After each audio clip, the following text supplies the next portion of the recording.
Chapter 97 మనసు మరియు ప్రపంచం వేరు కాదు. ఇక్కడ నేను అనేక సాధువుల ఫోటోలు చూస్తున్నాను. వీరంతా ఎవరు? అసలు ఇదంతా ఎలా మొదలయింది? మేము మొత్తం 9 గురువులము. నవనాథ్ అని పిలువబడతాము. పురాణం ప్రకారం మా మొదటి గురువు త్రిమూర్తులైన బ్రహ్మ, విష్ణు మరియు శివుని యొక్క అవతారమైన ఋషి దత్తాత్రేయుడు. వారి బోధల యొక్క విశిష్టత ఏంటి? వాటి సరళత 2 విధాల, సిద్ధాంతపరంగా ఇంకా ఆచరణాత్మకంగా.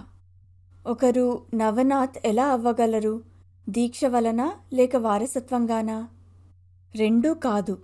నవనాథ్ పరంపర ఒక నది వంటిది. అది వాస్తవమనే సముద్రం వైపుకు ప్రవహిస్తుంది. ఎవరు అందులోకి ప్రవేశిస్తారో అది వారిని దానితో పాటుగా తీసుకుపోతుంది. నేను ఉన్నాను అనే దానిపై మనసు పెట్టడం అనే సాధనను అనుసరించేవాళ్లు అదే సాధనలో ఉన్న ఇతరులతో సంబంధం కలిగున్న అనుభూతి పొందుతారు. వారు తమను తాము నవనాథులు అని పిలుచుకుంటారు. అది వారికి ఒక సంప్రదాయానికి చెందిన ఆనందాన్నిస్తుంది. అక్కడ వారు శక్తి ఇంకా దయ యొక్క మూలాన్ని పట్టుకోగలరా? శక్తి ఇంకా దయ అడిగేవారందరి కోసం ఉంది. నీకు నువ్వు పేరిచ్చుకున్నంత మాత్రాన ఏమీ లాభం ఉండదు. ఏ పేరైనా తీసుకో. నువ్వు తీవ్రమైన శ్రద్ధ కలిగున్నంత వరకు నీ ఆత్మజ్ఞానానికి అడ్డు వచ్చేవన్నీ కొట్టుకుపోక తప్పదు. నాకు మీ బోధలు నచ్చి మిమ్మల్ని అనుసరిస్తే నేను నవనాథ్ అని పిలువబడతానా? పదాలను కోరే నీ మనస్సును మెప్పించుకో. అది నిన్ను సరిగ్గా ప్రవర్తించమని గుర్తు చేయగలదు. గురువులు ఇంకా వారి శిష్యుల పరంపర ఒకటుంది. వారు మరికొంతమందికి శిక్షణనిస్తారు. ఇలా సంప్రదాయం కొనసాగుతుంది. అది పూర్తిగా అనధికారికం, ఇంకా స్వచ్ఛందమైనది. అది ఆధ్యాత్మిక ఇంటి పేరు లాంటిది. ఈ సంప్రదాయంలో చేరాలంటే జ్ఞానం కలిగుండాలా? ఈ సంప్రదాయం ఒక బోధనా విధానం, ఇంకా ఓ అభ్యసించే మార్గం మాత్రమే. అది అవగాహన స్థాయిని సూచించదు. నువ్వు నవనాథ్ సంప్రదాయంలోని గురువును స్వీకరిస్తే నువ్వు అందులో చేరినట్టు. మామూలుగా నువ్వు ఆయన దయకు గుర్తుగా ఒక చూపునో, తాకడమో, ఒక పదమో, కొన్నిసార్లు ఒక స్పష్టమైన కళ లేదా బలమైన జ్ఞాపకమో అనుభూతి చెందుతావు. కొన్నిసార్లు దయ యొక్క ఏకైక సంకేతం నీ పాత్రతలో ఇంకా ప్రవర్తనలో ముఖ్యమైన మార్పు రావడం. మీరు నాకు ఎప్పటి నుండో తెలుసు. నేను మీ సంప్రదాయానికి చెందినవాడనవుతానా? నువ్వు చెందినవాడవు అనేది నీ స్వంత భావన ఇంకా విశ్వాసానికి సంబంధించిన విషయం. ఎంతైనా అదంతా మౌఖికమైనది. నిజానికి గురువు లేడు, శిష్యుడు లేడు. సిద్ధాంతమూ లేదు, ఆచరణ లేదు. అజ్ఞానమూ లేదు, జ్ఞానమూ లేదు.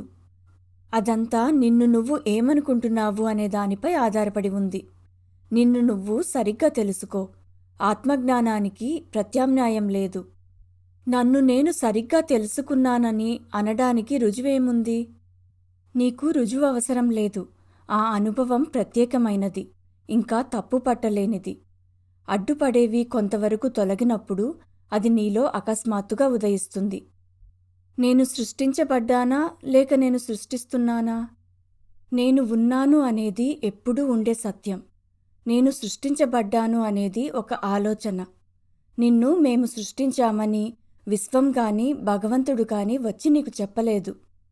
మనసు కారణవాదంతో నిండిపోయి ఉండటం వల్ల సృష్టిని తయారు చేస్తుంది. ఇంకా అదే ఎవరు సృష్టించారు అని ఆశ్చర్యపోతుంది. మనసే సృష్టికర్త. ఇది కూడా నిజం కాదు. సృష్టికర్త ఇంకా దాని సృష్టి రెండూ ఒక్కటే. మనసు, ప్రపంచము వేరు కాదు. అర్థం చేసుకో. దేన్నైతే ప్రపంచం అంటున్నావో అది నీ సొంత మనసే. మనసుకు బయట ప్రపంచం ఉందా? మొత్తం స్థలకాలాలంతా మనసులోనే ఉన్నాయి.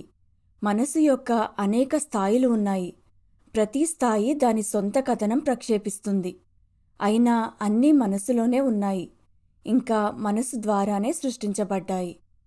పాపం పట్ల మీ వైఖరేంటి? పాపం చేసిన వాడిని మీరెలా చూస్తారు? నాకు పాపం తెలీదు, పాపం చేసేవాడు తెలీదు. నీ వ్యత్యాసాలు ఇంకా విలువ కట్టడాలు నన్ను బంధించవు. ప్రతి ఒక్కరూ తమ సంస్కారానికి అనుగుణంగా ప్రవర్తిస్తారు. ఏమీ చేయలేము. అలా అని చింతించనవసరమూ లేదు. కానీ వారి వల్ల ఇతరులు కష్టపడతారుగా. ఒక జీవి మరో జీవిపై ఆధారపడి బతుకుతాడు. ప్రకృతిలో ఆ ప్రక్రియ తప్పనిసరి. సమాజంలో అది స్వచ్ఛందంగా ఉండాలి. త్యాగం లేకుండా జీవితం ఉండదు. పాపం చేసేవాడు త్యజించడానికి నిరాకరించడం వల్ల కష్టాన్ని, చావును స్వాగతిస్తాడు. అది అలాగే ఉంటుంది.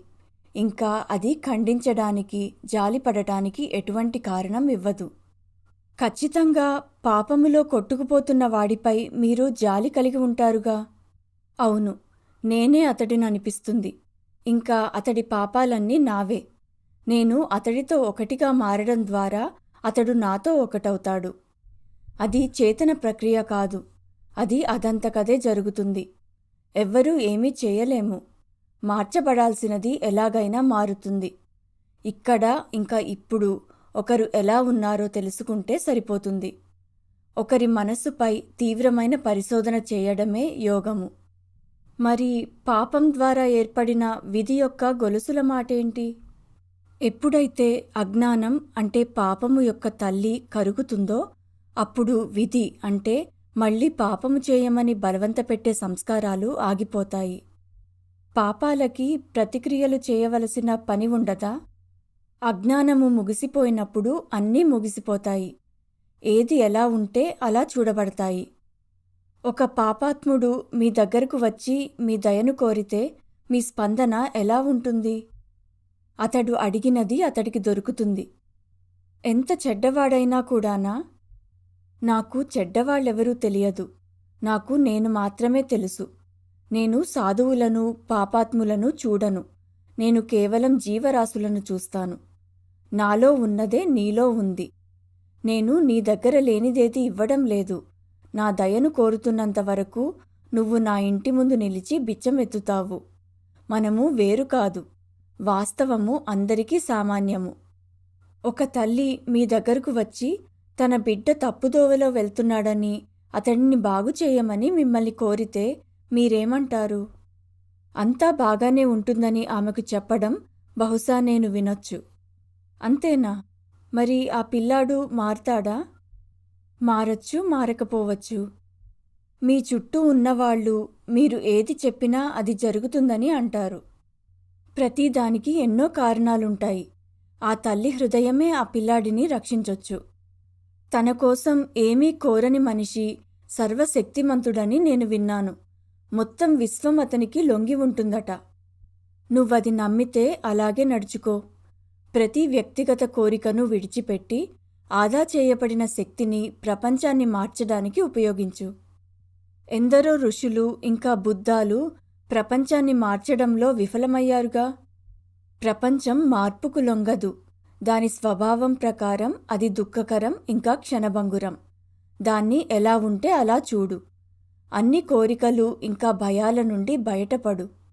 ప్రపంచం నిన్ను పట్టుకొని బంధించనప్పుడు అది నీకు ఆనందం ఇంకా అందం యొక్క నివాసంగా మారుతుంది. ఏది ఒప్పు, ఏది తప్పు? మామూలుగా ఏది దుఃఖాన్నిస్తుందో అది తప్పు. ఏది దాన్ని తీసేస్తుందో అది ఒప్పు. శరీర మనసులు పరిమితమైనవి. అందువల్ల అవి దుర్బలమైనవి. వాటికి సంరక్షణ అవసరం. కనుక అది భయం పుట్టిస్తుంది. నువ్వు వాటితో గుర్తింపు పొంది ఉన్నంతకాలం నువ్వు బాధపడతావు. నీ స్వాతంత్ర్యాన్ని గ్రహించి ఆనందంగా ఉండు. నేను చెప్తున్నాను, ఇదే ఆనందం యొక్క రహస్యం. నువ్వు ఆనందం కోసం వస్తువులు ఇంకా వ్యక్తులపై ఆధారపడాలని నమ్మడానికి కారణం నీ నిజస్వరూపం యొక్క అజ్ఞానమే. నువ్వు ఆనందంగా ఉండడానికి నీకు ఆత్మజ్ఞానం తప్ప ఇంకేమీ అవసరం లేదని తెలుసుకోవడమే వివేకం. ఏది ముందొస్తుంది, ఉనికా, కోరిక? అవగాహనలో ఉనికి మొదలైనప్పుడు నీ మనసులో నువ్వేంటి, ఇంకా ఏమై ఉండాలి అన్న ఆలోచనలు మొదలవుతాయి. అది కోరికను, చర్యను ముందుకు తెస్తుంది. ఇంకా మారే ప్రక్రియ మొదలవుతుంది. మారడం అనే దానికి మొదలు చివర ఉండదు. ఎందుకంటే అది ప్రతి క్షణం పునఃప్రారంభించబడుతుంది. ఊహించడం ఇంకా కోరడం ఆగిపోవడంతో మారడం ఆగుతుంది. ఇంకా ఇది అదిగా ఉండడం, శుద్ధ సత్వంలో కలిసిపోతుంది. దాన్ని వర్ణించలేము. ప్రపంచం నిన్ను తలమునకలు చేసేంతగా నిజమనిపిస్తుంది. ఎందుకంటే నువ్వు ఎప్పుడూ దాని గురించే ఆలోచిస్తావు. ప్రపంచం గురించి ఆలోచించడం ఆపు. అప్పుడది పొగమంచులా కరిగిపోతుంది. దాన్ని మర్చిపోనవసరం లేదు. కోరిక ఇంకా భయం ఆగిపోయినప్పుడు బంధం కూడా ముగుస్తుంది. నువ్వు భావోద్వేగంగా పాల్గొనడం, ఇష్ట అయిష్టాలు కలిగి ఉన్న తీరు, దేన్నైతే మనం వ్యక్తిత్వం ఇంకా స్వభావం అంటామో అదే నిన్ను బంధిస్తుంది. కోరిక ఇంకా భయము లేకుండా పనిచేయడానికి ఇంకేం ప్రేరణ ఉంటుంది? ఏమీ ఉండదు. నువ్వు జీవితంపై ప్రేమ, ధర్మము ఇంకా అందం ప్రేరణగా తీసుకుంటే తప్ప. కోరిక భయాల నుండి స్వేచ్ఛగా ఉండడానికి భయపడకు. అది నీకు తెలిసిన జీవితానికి భిన్నంగా జీవించడాన్ని చూపిస్తుంది, ఎంతో తీవ్రంగా ఇంకా ఆసక్తికరంగా. నిజంగా అన్నిటినీ వదులుకోవడం ద్వారా అన్నిటినీ పొందగలవు. మీరు ఋషి దత్తాత్రేయుని పరంపరకు చెందినవారు గనుక మిమ్మల్ని ఓ అవతారమూర్తిగా భావించవచ్చా? నీకు నచ్చిన విధంగా భావించు. నీ నమ్మకాలపై నువ్వు నడిచినప్పుడు వాటి ఫలాలను పొందుతావు. కానీ నా వరకు దానికి ప్రాముఖ్యత లేదు. నేనెవరో నేను అదే, నాకది చాలు. ఎంతటి ప్రఖ్యాతిగాంచిన వారైనా నన్ను నేను వారితో గుర్తించుకోవాలనే కోరిక నాకు లేదు. నేను కేవలం అజ్ఞానాన్ని ఇంకా దాన్నుండి స్వేచ్ఛను పొందడం పట్ల మాత్రమే ఆసక్తి కలిగున్నాను. గురువు యొక్క సరైన పాత్ర తన శిష్యుల హృదయాల్లో ఇంకా మనసుల్లోని అజ్ఞానాన్ని తొలగించడం. కొందరు నిస్సహాయ వ్యక్తులు కూడా ఉంటారుగా. ఎవ్వరూ నిస్సహాయులు కారు. అడ్డంకులను అధిగమించవచ్చు. జీవితం సరిదిద్దలేనిది మరణం ముగిస్తుంది. కానీ గురువు విఫలం కాడు. గురువు ఇంకా మనిషి యొక్క అంతర్గత సత్యము నిజంగా ఒక్కటే. అవి ఒకే లక్ష్యం కోసం పనిచేస్తాయి, మనసు యొక్క విముక్తి కోసం. అవి విఫలం కావు. వాటికి అడ్డుగా ఉన్న బండరాళ్లతోనే అవి తమ వంతెనలను నిర్మించుకుంటాయి. అవగాహనే అంతా కాదు, వేరే స్థాయిలు ఉన్నాయి. గురువు అన్ని స్థాయిలలో ఇంట్లోనే ఉన్నాడు. ఇంకా అతని శక్తి ఇంకా సహనం తరగనివి. నేను కలగంటున్నానని ఇంకా మేలుకోవాలని మీరు పదే పదే చెప్తున్నారు. మీరు నా కలలోకి వచ్చి మేలుకోమని చెప్పినా నేనెందుకు ఇంకా కలలోనే ఉన్నాను? ఎందుకంటే కలగంటున్నావని నువ్వు నిజంగా అర్థం చేసుకోలేదు గనుక. అదే బంధం యొక్క సారాంశం. నిజం అబద్ధంతో కలిసిపోవడం. నీ ప్రస్తుత స్థితిలో నేను ఉన్నాను అనేది మాత్రమే వాస్తవము. నేను ఏంటి, నేనెలా అనేవి విధి విధించిన భ్రమలు. కల ఎప్పుడు మొదలైంది? అది మొదలు లేనిదిగా కనిపిస్తుంది, కానీ నిజానికి అది ఇప్పుడే ఉంది. క్షణక్షణం నువ్వు దాన్ని పునరుద్ధరిస్తున్నావు. నువ్వు ఒక్కసారి కలగంటున్నట్టు చూడగలిగితే నువ్వు మేల్కొంటావు. కానీ నువ్వు చూడవు, ఎందుకంటే నువ్వు కలను కొనసాగాలని కోరుతున్నావు. ఒకరోజు వస్తుంది, పూర్తి హృదయంతో కలను వద్దనుకునే రోజు. ఎంతటి ధరైనా చెల్లించే రోజు. ఆ ధర వైరాగ్యం ఇంకా నిర్లిప్తత. అసలు మొత్తం కలపైనే ఆసక్తి కోల్పోవడం. నేనెంత నిస్సహాయుడను. కల ఉన్నంతవరకు అది కొనసాగాలనిపిస్తుంది. అది కొనసాగాలనుకున్నంత వరకు కల ఉంటుంది. కొనసాగాలనుకోవడం తప్పనిసరి కాదు. నీ స్థితిని జాగ్రత్తగా చూడు. నీ స్పష్టతే నిన్ను విడుదల చేస్తుంది. మీతో ఉన్నంతవరకు మీరు చెప్పేదంతా స్పష్టంగా ఉంటుంది. నేను మీకు దూరంగా వెళ్ళగానే మళ్ళీ నా మనసు అలజడిగా అయిపోతుంది. నా నుంచి దూరం అవ్వకు, నన్ను నీ మనసులో ఉండని. కానీ నీ మనసు ప్రపంచం వైపుకు తిరుగుంది. అది ఎప్పుడూ లోక కళ్యాణం కోరుతుంది. ఎంతవరకు సహాయపడగలిగావు? కొంచెం కూడా లేదు. ప్రపంచమూ మారలేదు, నేను మారలేదు. పేర్లు ఇంకా ఆకారాలు నిరంతరం మారుతూ ఉంటాయి. మారే మనసు యొక్క మారని సాక్షిగా నిన్ను నువ్వు తెలుసుకో, అది చాలు.